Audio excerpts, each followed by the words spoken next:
to show.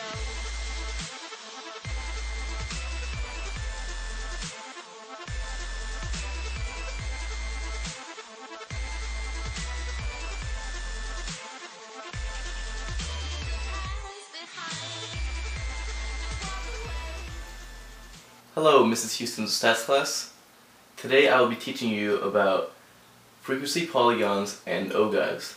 Frequency polygons use line segments connected to points located directly above class midpoint values. On the graph you want to label the frequency on the y-axis and midpoints on the x-axis.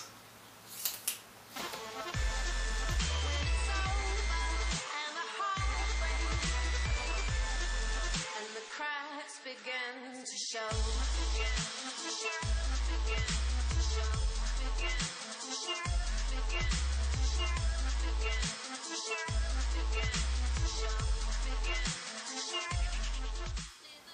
An ogive is very similar to the frequency polygon. It is a line graph that depicts cumulative frequencies. The only difference is that on the y-axis it uses cumulative frequency, and on the x-axis it uses class boundaries. So the graph looks more of an upward curve like this.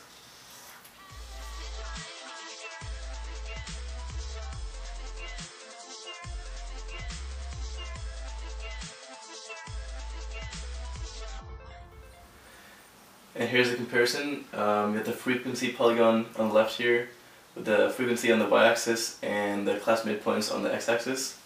So the graph is going to look something like this. On the right is the ogive, and on the y-axis they have the cumulative frequencies, and on the x-axis they have the class boundaries. So it's going to look a little something like this.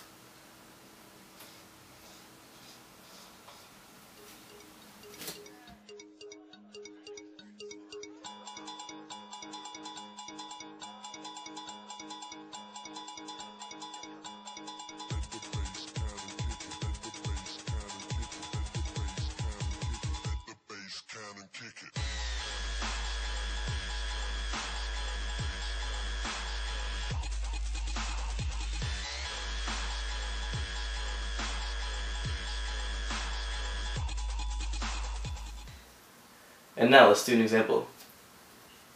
Here is an example of a frequency polygon.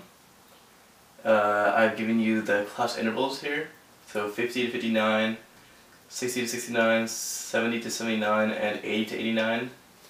And you have to graph these 6 units.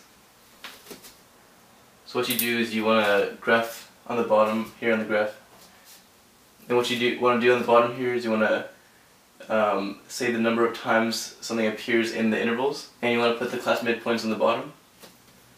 And then you just count out how many times the numbers appear in the intervals. So for the first one it's, let's see, twice.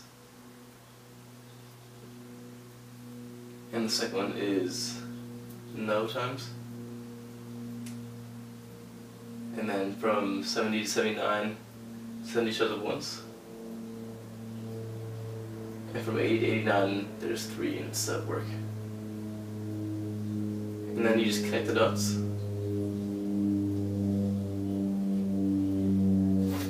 And there you go. That's it.